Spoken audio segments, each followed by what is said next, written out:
Bismillahirrahmanirrahim. Assalamualaikum warahmatullahi wabarakatuh.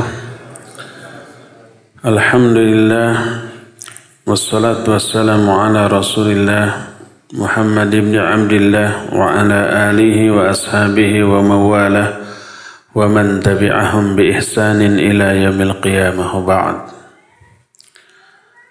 Ikhwati fillah, a'azanillah wa iyyakum, baik hadirin Jamaah Masjid Al-Furqan Jalan Jurang Bandung, juga para pendengar Radio Roja Cilengsi, Radio Roja Bandung, Radio Roja di Lampung, di Tanjung Pinang, di Berau, di Pontianak, Radio Rai Padang, Radio Al-Bayan Cianjur, para pendengar melalui streaming radio manapun, dan para pemirsa TV Roja di mana saja Anda berada, pemirsa melalui YouTube di akun YouTube Roja Bandung, yang juga mendengar atau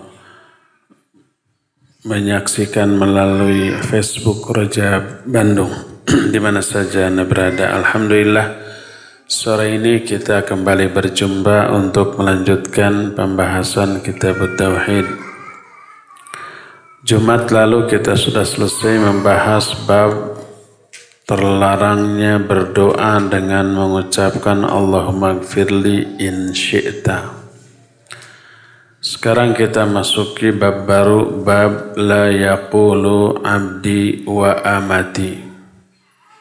Bab yang menjelaskan tidak bolehnya mengatakan abdi atau amati kepada manusia. Abdi artinya hamba sahaya laki-laki, amati artinya hamba sahaya wanita. Tidak boleh walaupun kepada hamba sahayanya sendiri. Pada zaman dahulu perbudakan masih ada dan budak tersebut disebut hamba. Tidak boleh seorang tuan mengatakan hambaku kepada hamba sahayanya yang laki-laki atau amati kepada hamba sahaya yang perempuan. Dan larangan ini mungkin menunjukkan makruhnya hal tersebut atau bahkan haram. Yang menjadi dalil adalah sebuah hadis yang sahih riwayat Imam Al-Bukhari dan Muslim. Tapi lafaz hadis ini bagi Imam Bukhari dari Abu Hurairah radhiyallahu anhu bahwa Rasulullah SAW bersabda, la yaqul ahadukum at'im rabbaka waddi rabbaka waliyaqul sayyidi wa maulaya. Kata Nabi SAW, janganlah salah seorang di antara kalian berkata at'im rabbaka, beri makan Rabbmu. Rabb yang dimaksud di sini adalah majikan. Ucapan seorang hamba kepada majikannya dengan mengatakan Rabbku. Tapi hendaklah mengatakan Sayyidku atau Maulaku. Wala yaqul ahadukum abdi wa amati, dan janganlah salah seorang di antara kalian berkata kepada hamba sahayanya hambaku atau amatku, tapi hendaklah berkata fataya wa fatati wa ghulami. Maknanya sama, hambaku juga. Jadi seorang majikan tidak boleh berkata kepada hamba sahayanya ini hambaku, baik dengan perkataan abdi kalau hambanya laki-laki ataupun amati kalau hamba itu wanita. Dan seorang hamba sahaya tidak boleh berkata kepada tuannya Robku, atau kepada orang lain itu adalah Rob kamu, tapi hendaklah berkata Sayyidi, Sayyidku atau Maulaku. Hadis tersebut sahih diriwayatkan oleh Imam Bukhari dan Imam Muslim.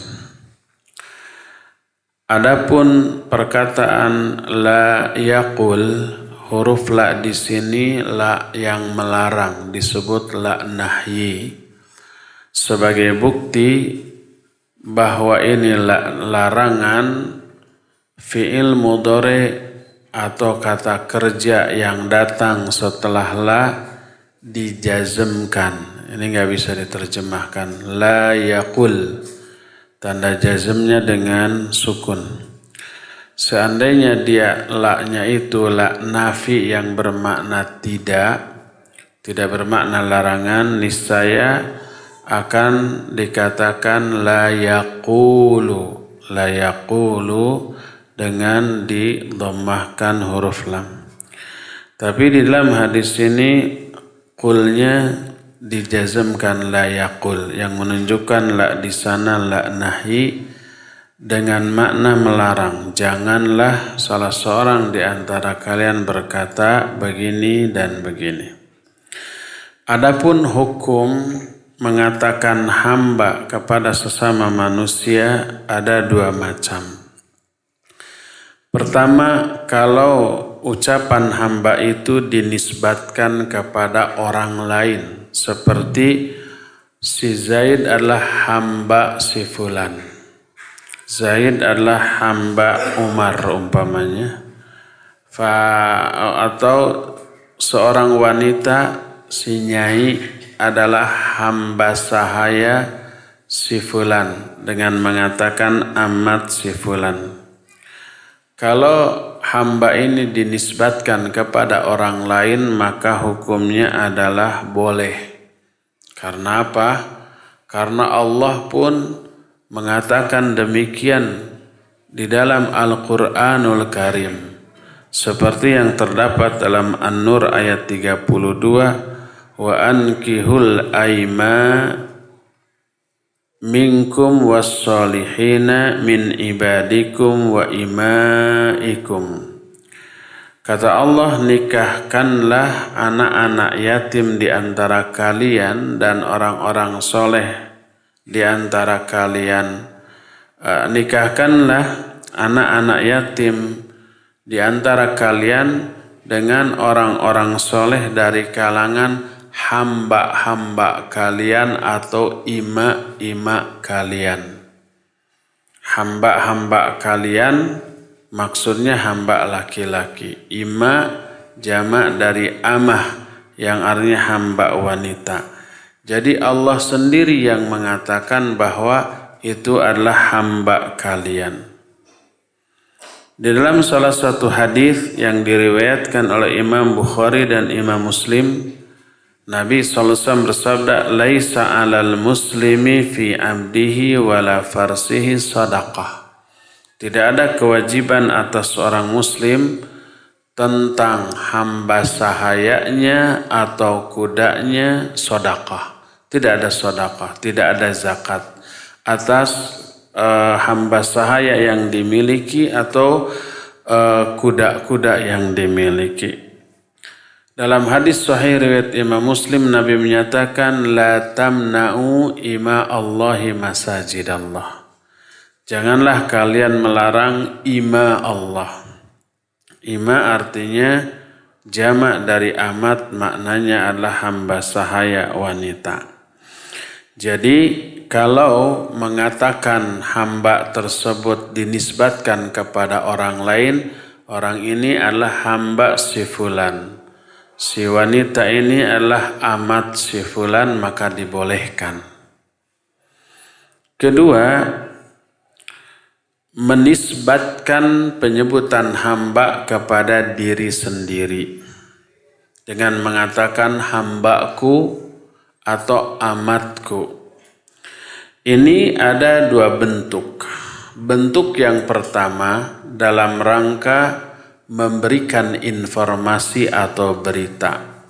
Seperti at'amtu abdi, aku sedang atau aku telah memberi makan kepada hambaku. Kasautu abdi, aku telah memberi pakaian kepada hambaku. A'taqtu abdi, aku telah membebaskan hambaku. Kalau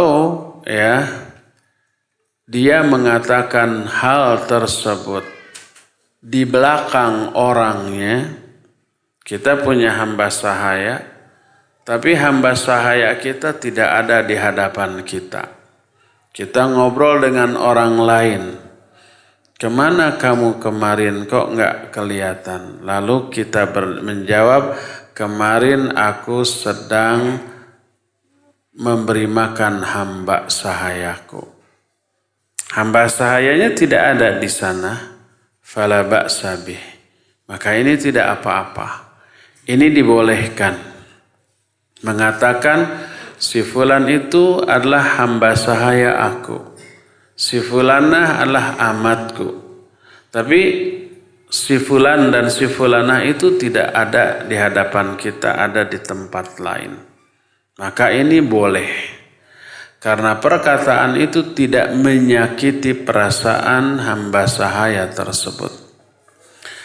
Adapun kalau hal itu dikatakan di hadapan orangnya, dan apabila dikatakan bisa menyakiti perasaannya, maka tidak boleh. Orang itu ada di hadapan kita, ada tamu, ini siapa? Dia adalah hambaku. Dan dianya ada di hadapan kita. Dia itu adalah budakku. Dianya ada di hadapan kita. Lalu orang itu merasa terhinakan, merasa tersinggung. Lalu timbullah mafsadat dari hal ini, maka tidak boleh alias terlarang. Tapi apabila orang itu tidak tersinggung, maka tidak apa-apa, karena yang dimaksud dengan boleh atau terlarangnya dikaitkan dengan mafsadat yang timbul karena ucapan tersebut. Apalagi kalau mengatakan dia adalah hambaku, semua orang memahami yang dimaksud dengan hambaku di sana bukan hamba dalam arti yang beribadah kepadaku, tapi maknanya adalah mamluk. Mamluk artinya orang yang dimiliki oleh kita. Status dia memang milik kita. Hamba di sana adalah milik dan bukan orang yang harus beribadah kepada kita. Inilah yang pertama. Yang kedua, ayyakuna bisighatin nida.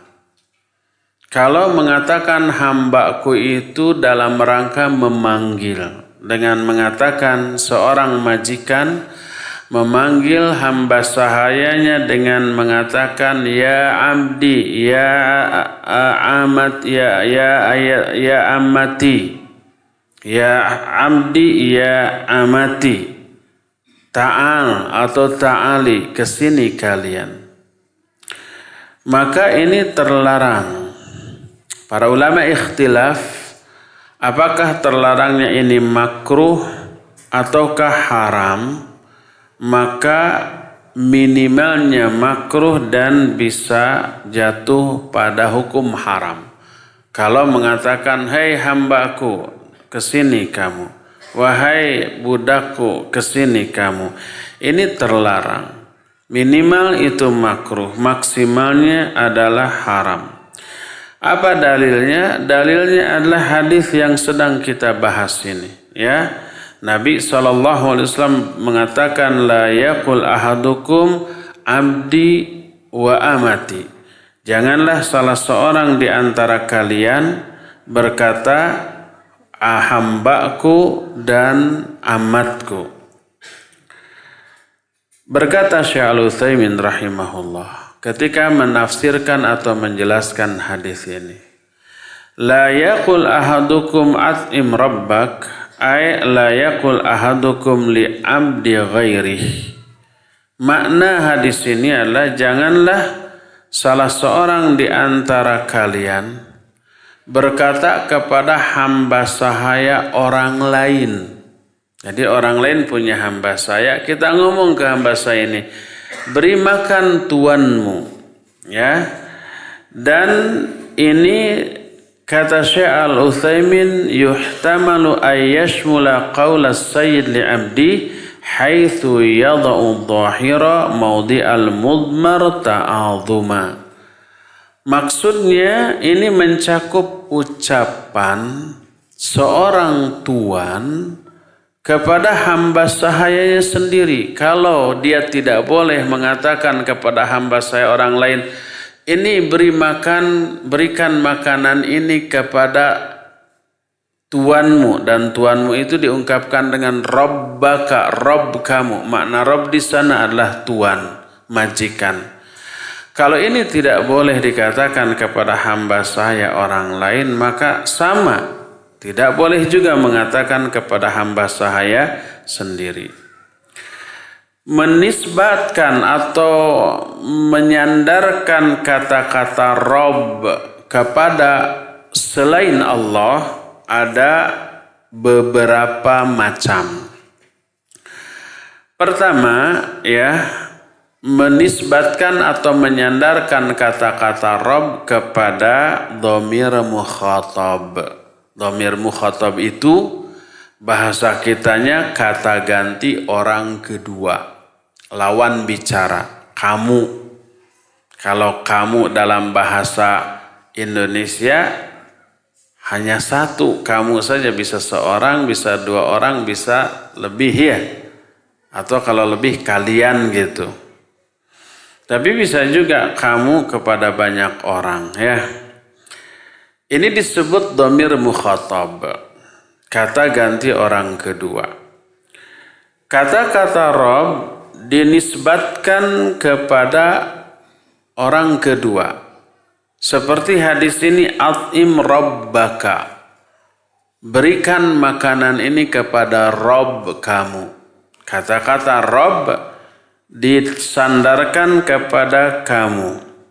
Maka ini terlarang, ya, karena di dalamnya ada dua perkara yang secara syar'i terlarang. Yang pertama dari aspek bentuk kata atau sighat, susunan kalimat. Karena sangat mungkin, ya, di dalamnya bisa difahami dengan makna yang rusak atau yang salah atau yang keliru. Karena kata-kata Rabb salah satu di antara al-asmaul husna kalau itu memakai alif lam, termasuk yang tidak beralif lam tapi disandarkan kepada yang beralif lam seperti Rabbul Alamin.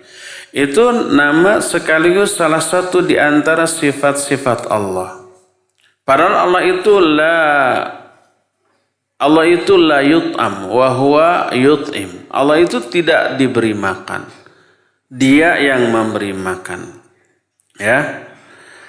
Oleh karena itulah, maka kalau dikatakan berikan makanan ini kepada Rabb kamu, walaupun maksud dan tujuan si orang yang berbicara ini meniatkan Rabb di sana majikan kamu, bukan Allah, tapi disebut mimba bil adabi fil lafadz, dalam rangka memelihara adab dalam penggunaan lafadz.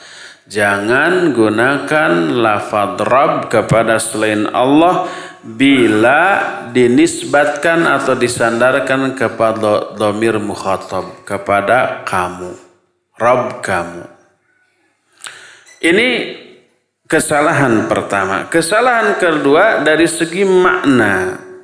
Kalau Rabb kamu berarti kamunya ini, hamba sahaya ini sedang diapakan, sedang dihinakan oleh orang yang berbicara.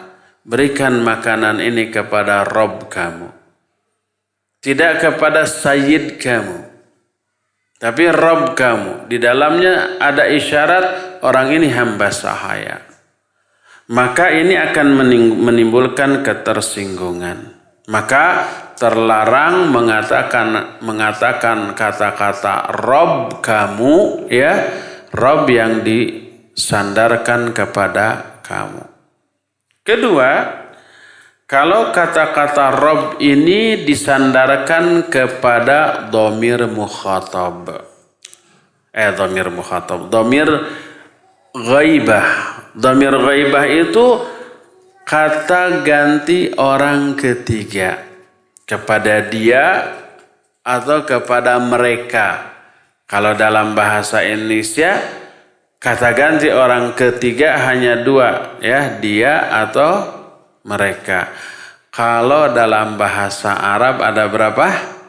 6. Huwa, huma, hum, hiya, huma, hunna. Ada 6. Laki perempuan beda, seorang, 2 orang, dan 3 orang atau lebih juga berbeda. Itu disebutnya dhamir ghaib. Dhamir ghaibah. Kalau dinisbatkan atau disandarkan kata-kata Rob ini kepada kata ganti orang ketiga, kepada dia, baik dia laki-laki ataupun perempuan, baik sendiri, berdua ataupun banyakan, maka dibolehkan. Karena kata-kata ini juga dipakai oleh siapa? Oleh Allah Subhanahu wa taala dalam Al-Qur'an dan juga oleh Rasul sallallahu alaihi wasallam dalam hadisnya yang sahih. Salah satu contohnya adalah ketika Nabi sallallahu alaihi wasallam menjelaskan asyratus saah. Apa asyratus saah? Tanda-tanda kiamat. Jibril berkata kepada Nabi sallallahu alaihi wasallam, "Akhbirni anis saah." Beritahukan kepadaku tentang kiamat, kapan kiamat terjadi. Nabi SAW menjawab, "Mal mas'ulu anha bi'a'lama minas sa'il." Orang yang ditanya tidak lebih tahu daripada yang bertanya. Yang bertanyanya siapa? Jibril. Yang ditanyanya Nabi Muhammad SAW. Dua-duanya tidak tahu kapan kiamat terjadi. Terus dilanjutkan oleh pertanyaan berikutnya oleh Jibril, "Fa akhbirni an amaratiha." Kalau begitu, beritahukan kepadaku tentang tanda-tandanya. Beliau menjawab dalam hadis yang sahih riwayat Imam Bukhari dan Imam Muslim, "Antalidal amatu rabbaha." Dalam riwayat lain lafadznya antalidal amatu rabbataha.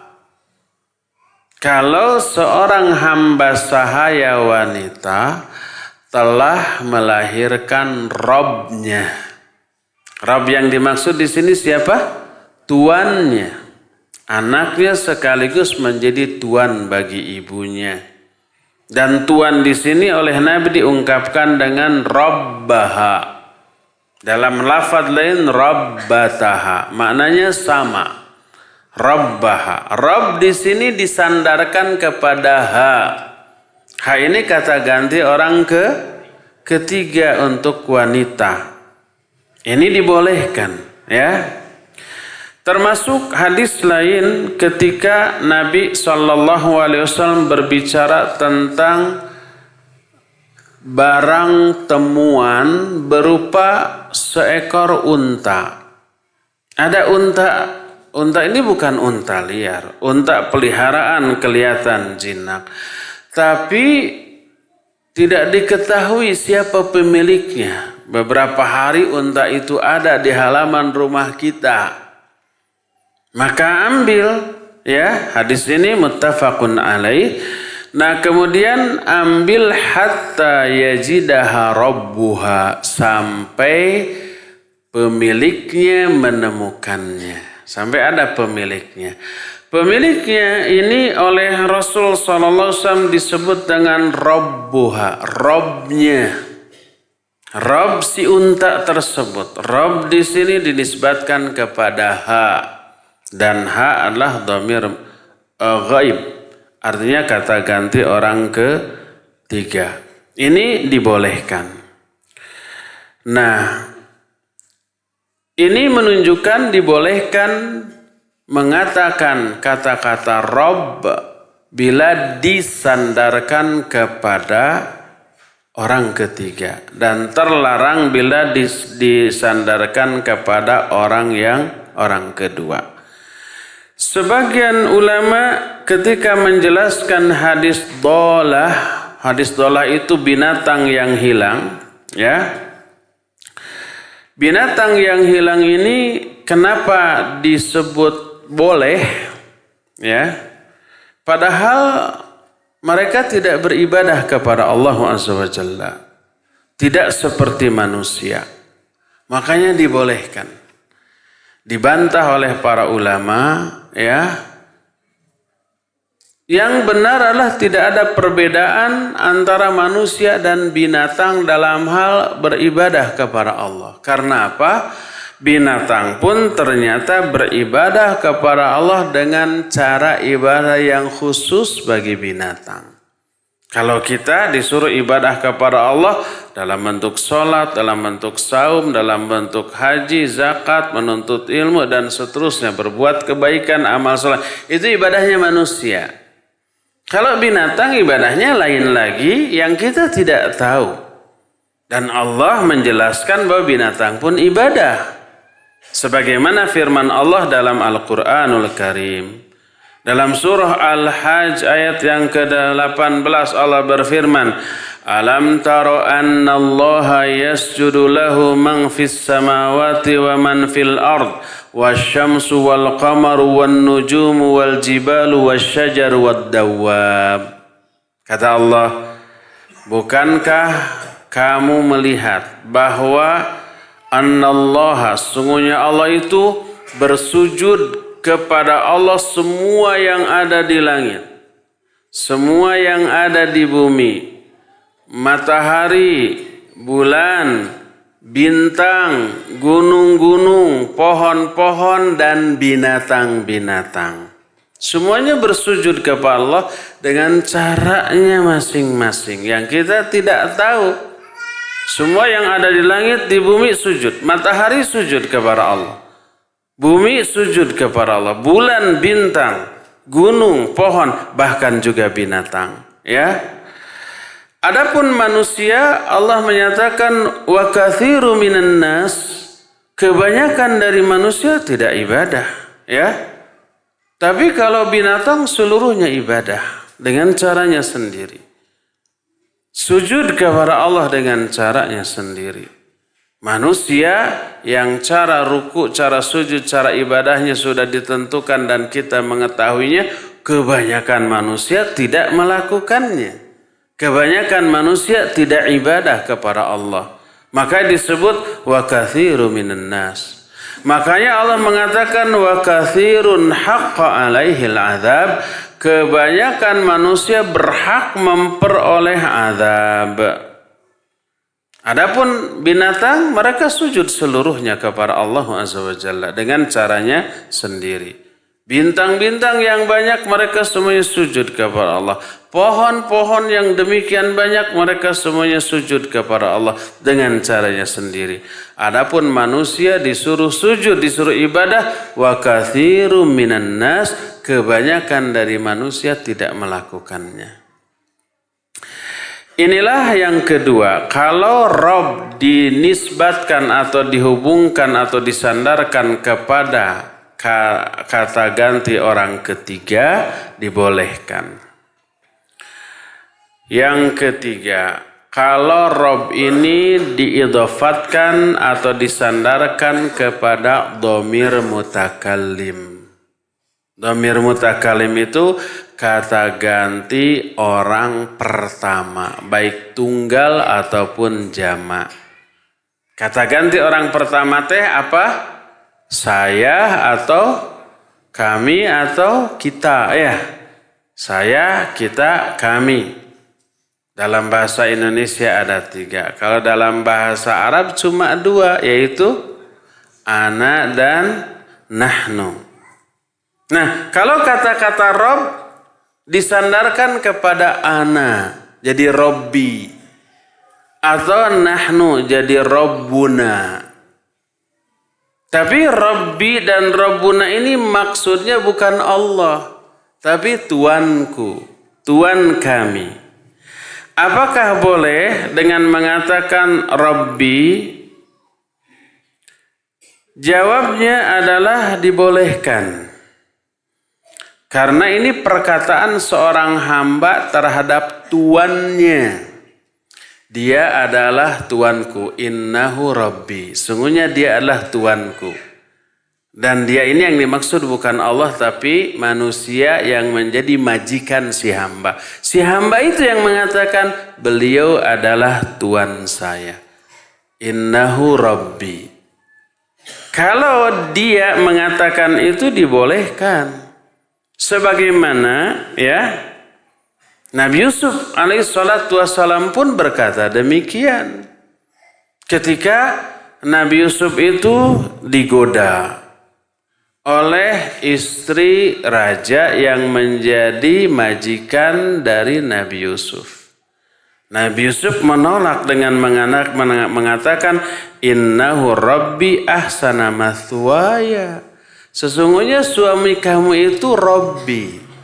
Dia majikanku yang telah memperlakukan aku dengan sebaik-baik perlakuan. Jadi sudah diperlakukan secara baik oleh majikannya, masa berani berbuat kurang ajar kepada istri dari majikannya. Itu ada dalam Quran surah Yusuf ayat 23 ya. Nabi Yusuf di sini menyatakan Rabbi, innahu Rabbi. Suami kamu itu adalah Robku. Makna Robku di sini adalah majikanku dan ini dibolehkan. Ini yang ketiga. Keempat. Sekarang kalau tiga yang pertama tadi Robnya diidofatkan atau disandarkan kepada isim domir. Domir itu kata ganti, ya. Kalau kata ganti kedua tidak boleh dengan mengatakan robbaka tadi ya. Kalau kata ganti ketiga atau pertama dibolehkan. Sekarang bagaimana kalau rob ini disandarkan kepada isim zahir bukan isim domir? Kalau isim domir tadi kata ganti orang. Kalau isim zahir itu kata benda selain kata ganti. Seperti umpamanya orang, kitabun, baitun, masjidun, rijalun, imro'atun. Itu disebutnya isim zahir. Isim zahir itu lawan dari isim dhamir, selain isim dhamir. Seperti umpamanya hadza, umpamanya rabbul gulam. Ini adalah robnya si gulam. Ini adalah robnya si Zaid. Dia maksud rob di sana apa? Majikan, tuan, bukan rob kepada Allah Subhanahu wa taala. Apakah dibolehkan hal tersebut? Ya. Zahir hadis yang menyatakan hal ini menyatakan ini dibolehkan. Menyatakan bahwa orang ini adalah hamba sahaya si fulan. Robnya, bahwa orang ini tuannya si fulan. Dibolehkan. Kalau kata-kata rob ini disandarkannya kepada isim zahir dengan menyebut nama. Orang ini adalah tuan bagi Zaid. Orang ini tuan bagi si Amr. Maka dibolehkan dan itu tidaklah terlarang. Ya. Itulah yang dimaksud dengan jangan kamu mengatakan at'im rabbaka, berikan makanan kepada Rabb kamu.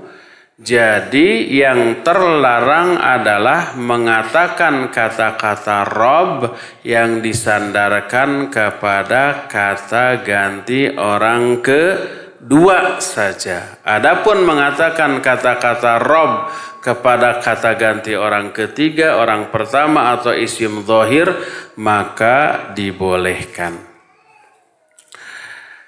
Lalu Nabi SAW berkata, wal yaqul sayyidi wa maulaya. Hendaklah dia mengatakan sayyidku dan maulaku.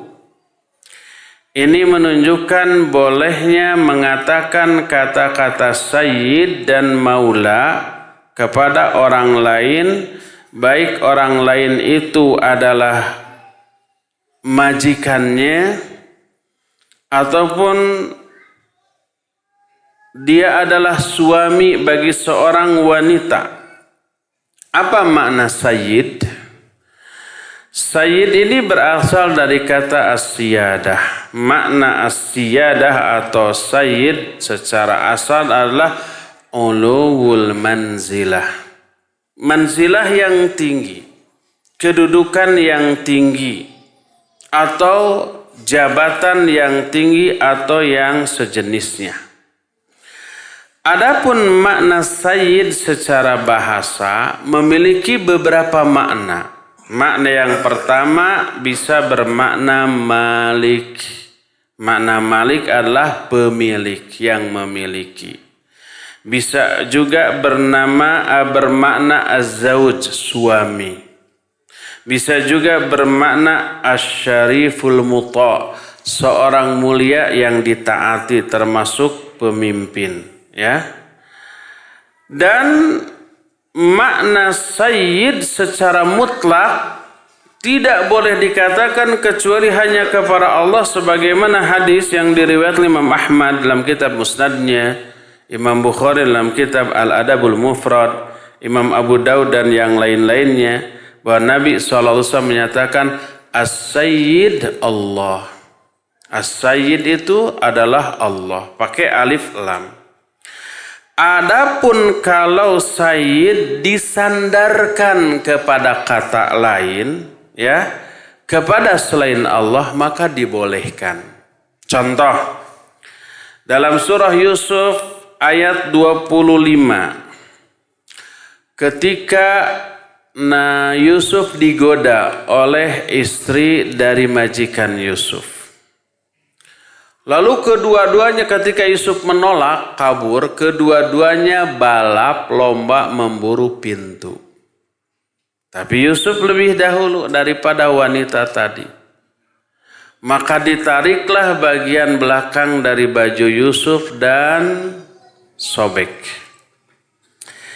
Setelah dua-duanya sampai di pintu, wa alfaya sayyidaha ladal bab. Kata Allah, kedua-duanya menemukan sayyid bagi wanita ini sudah berdiri di depan pintu. Yang dimaksud sayyid wanita ini adalah suami dari wanita ini. Sudah ditemukan ada di depan pintu, jeleng. Kedua-duanya sedang ngos-ngosan, habis berlari balap menuju pintu. Ya, siapa yang duluan, maka dia yang mungkin akan berhasil menjalankan rencananya. Tapi yang duluan ternyata Yusuf. Ditarik bajunya dari belakang, kemudian sobeklah. Pas dua-duanya ada di hadapan pintu, wa alfaya sayyidaha ladal bab.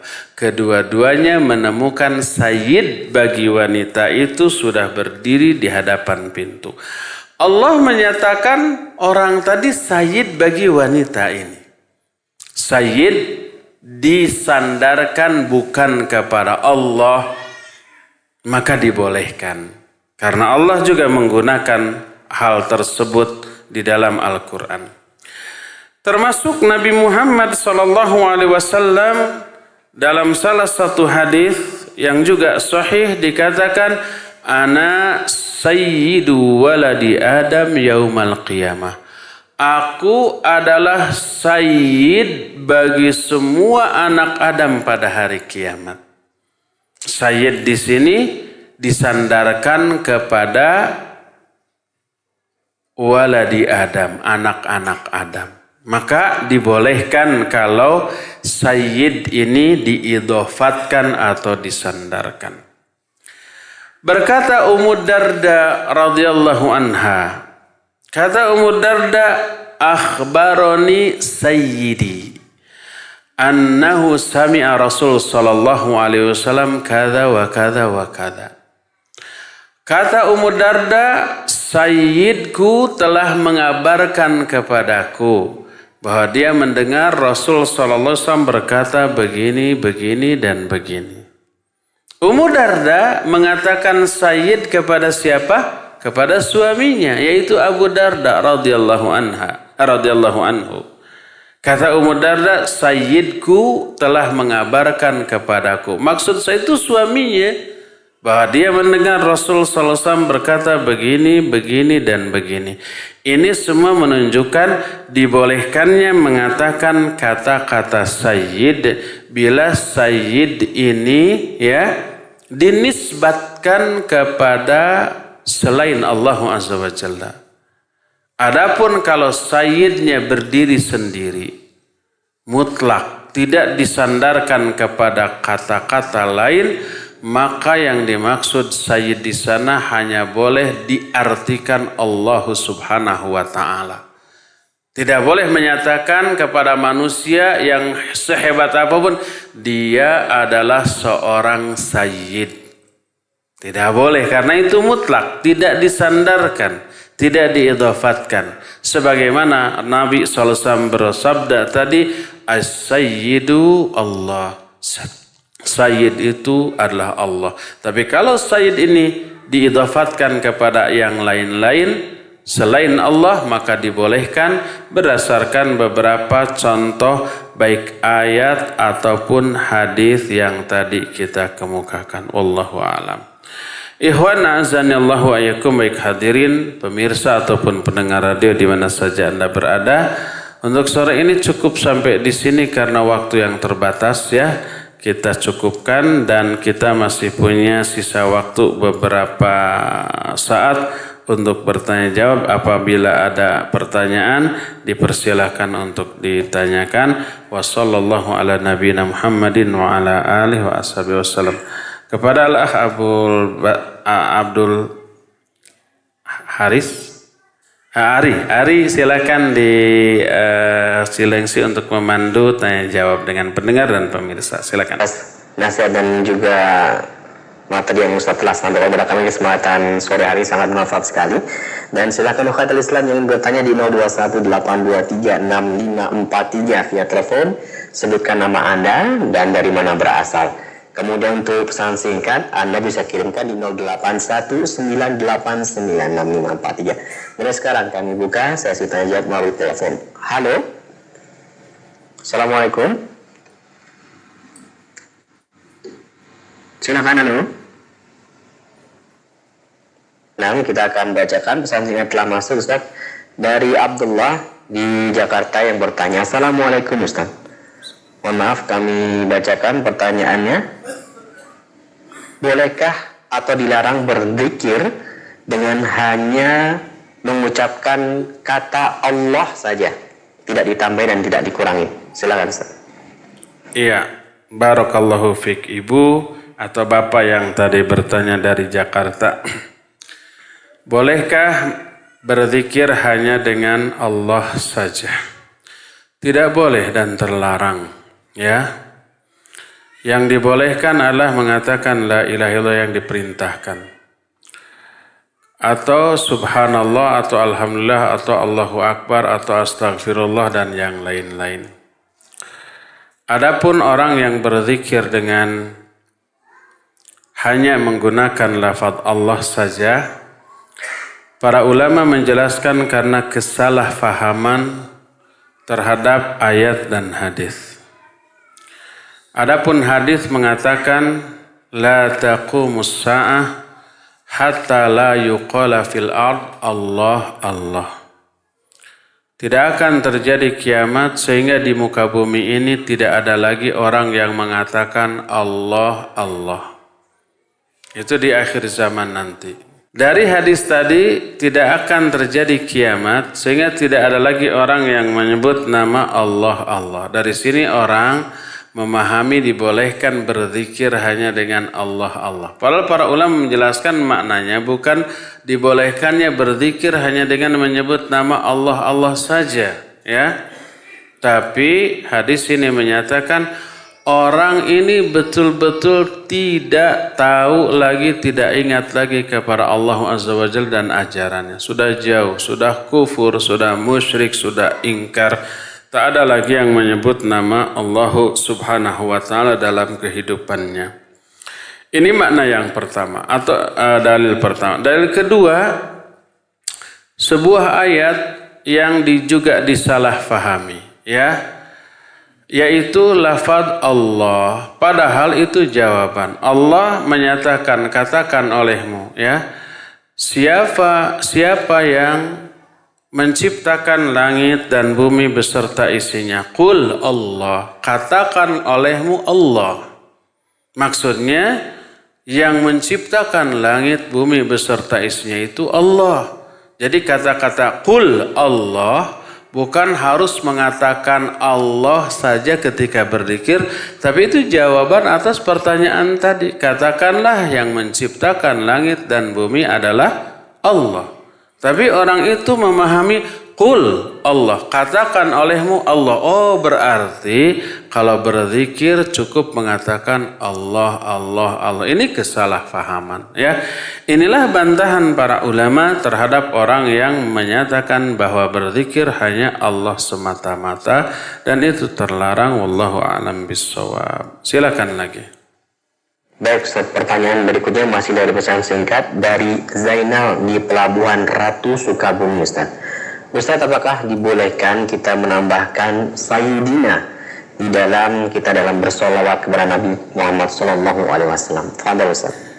Iya, pendengar di Pelabuhan Ratu Sukabumi, Jawa Barat. Barakallahu fiik. Boleh nggak mengatakan kata-kata Sayyidina kepada Nabi Muhammad SAW? Pertanyaan yang bagus. Kalau mengatakan Sayyidina ini dalam lafad-lafad yang muqayyad, yang sudah baku ditentukan dari sonohnya, maka tidak boleh. Contohnya dalam azan. Setelah Allahu Akbar, lalu asyhadu an la ilaha illallah, lalu asyhadu anna Muhammadar Rasulullah. Lalu ditambah diselipkan asyhadu anna Muhammadan, asyhadu anna sayyidana Muhammadar Rasulullah, gitu ya. Itu menyelipkan sayyidina di dalam lafaz yang muqayyad, yang sudah ditentukan dari sana, maka tidak boleh. Juga dalam qomat, Allahu Akbar, asyhadu an la ilaha illallah, asyhadu anna sayyidana Muhammad Rasulullah, itu juga tidak boleh. Karena lafaz qomat baku dari sananya, ya. Demikian juga dalam lafaz sholawat di dalam sholat, dalam tasyahud, ya. Asyhadu an la ilaha illallah, asyhadu anna Muhammadar Rasulullah. Itu baku dari sononya. Tidak boleh diselipkan kata-kata sayyidina di dalam doa tersebut karena sudah baku dari sono. Apalagi kalau dalam Al-Quran. Dalam Al-Quran ada nggak lafaz Muhammad? Ada. Ya, contohnya umpamanya surah Al-Fat ayat yang terakhir, Muhammadur Rasulullah. Lalu kita tambah Sayyiduna Muhammadur Rasulullah. Itu menambah lafaz dalam ayat, tidak boleh. Maka Muhammadun aba ahadim min rijalikum walakinna Rasulullah wa khataman nabiin. Itu dalam Al-Quran. Lalu kita ganti makana sayyiduna Muhammadun aba ahadim min rijalikum. Ya, ditambah dengan sayyiduna. Itu menambah lafaz terhadap ayat, maka haram, tidak boleh. Karena apa? Menambah sesuatu yang sudah dipatok dari sananya, yang sudah ditetapkan dari sananya, maka tidak boleh. Adapun kalau dalam ucapan yang mutlak itu tidak terikat oleh apapun, tidak menjadi doa baku dalam sebuah amalan, ya. Kita dalam berpidato semoga sholawat dan salam terlimpah kepada junjunan kita, pemimpin kita, kekasih kita, ya, majikan kita yaitu Muhammad sallallahu alaihi wasallam, dibolehkan Dan itu ketika diungkapkan dalam bahasa Arab, Allahumma sholli ala sayyidina wa habibina wa maulana wa uswatina wa qudwatina wa imamina Muhammadin sallallahu alaihi wasallam. Dalam pidato dibolehkan karena mengatakan kata-kata sayyid kepada orang tidak mengandung unsur ghullu yang terlarang, tidak.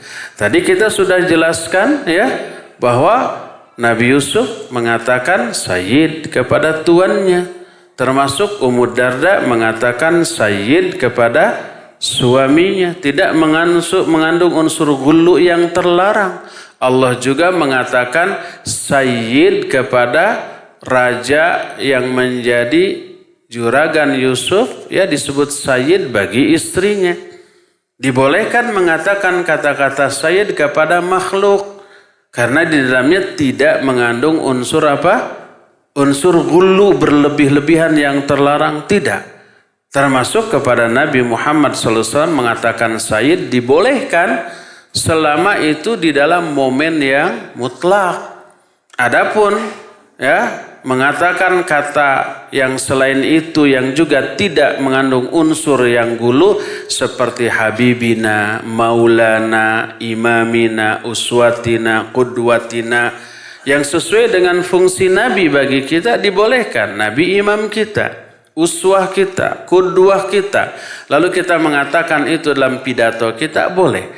Adapun menyelipkan itu di dalam doa yang muqayyad maka tidak boleh.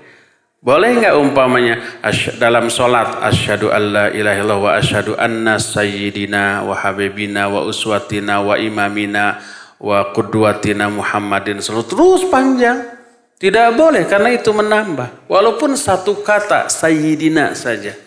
Jadi tidak boleh menyelipkan kata sayyidina di dalam lafaz yang muqayyad yang sudah ditetapkan dari sononya, dan boleh menambahkan sayyidina kepada Nabi Muhammad SAW dalam momen yang umum, yang mutlak, yang tidak ditetapkan dari sononya. Wallahu a'lam. Silakan lagi Ari. Baik Ustaz, pertanyaan berikutnya dari Muslimin di Majalengka yang bertanya, Ustaz, bagaimana hukumnya apabila kita berdoa dengan diakhiri kata Ya Allah Ya Rasulullah? Silakan Ustaz. Taib, barakallahu fiik. Orang Majalengka, orang Sunda Hungkul ya mah. Tadi orang Sukabumi, Pelabuhan Ratu, Sunda. Sekarang Majalengka. Pertanyaannya, boleh enggak seusai berdoa mengatakan Ya Allah Ya Rasulullah? Pertanyaan yang bagus karena banyak orang yang melakukan hal itu. Ya, berdoa adalah ibadah. Kepada siapa? Kepada siapa doa itu ditujukan? Kalau itu ditujukan kepada Allah berarti ibadah kepada Allah. Kalau doa itu ditujukan kepada malaikat berarti ibadah kepada malaikat. Boleh nggak ibadah kepada malaikat? Haram, tidak boleh. Musyrik. Wahai malaikat Mikail, beri saya rizki. Haram itu, tidak boleh. Kalau doanya ditujukan kepada Nabi Muhammad SAW berarti ibadah kepada Nabi Muhammad SAW. Boleh ibadah kepada Nabi? Haram, tidak boleh. Ibadah hanya kepada Allah, ya. Maka kalau kita meminta kepada Allah, meminta agar diijabah doa kita, juga meminta kepada Rasulullah SAW, maka menduakan Allah dalam hal berdoa itu tidak boleh. Umpamanya, Ya Allah beri saya rizki, beri saya jodoh, beri saya solusi dari kesulitan saya. Amin ya Allah ya Rasulullah, kabulkan doa saya. Itu tidak boleh. Karena minta kepada dua. Pertama kepada Allah, kedua kepada Rasulullah. Minta kepada Allah bagus dan harus. Minta kepada Rasul SAW haram, tidak boleh. Rasul SAW sendiri bersabda, ad-du'a huwal ibadah. Doa itu adalah ibadah. Maka Nabi suka enggak berdoa kepada Allah? Bukan suka, tapi sering. Selalu.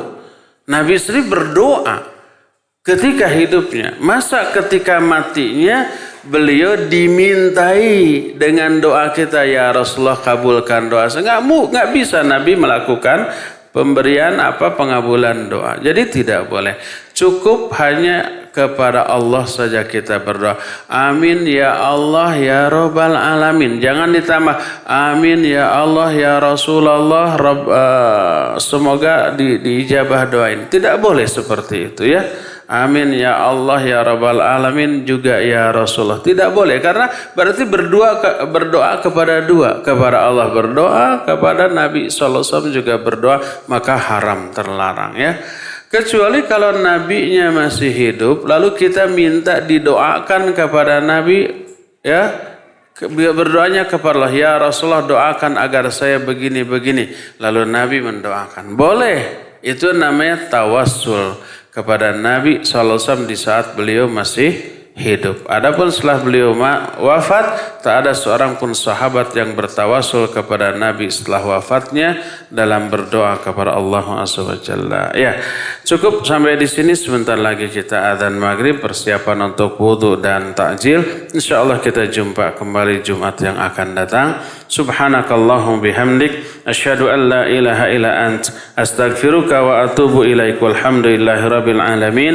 Wa sallallahu ala nabiyina Muhammadin wa ala alihi wa ashabihi wasallam. Wassalamualaikum warahmatullahi wabarakatuh.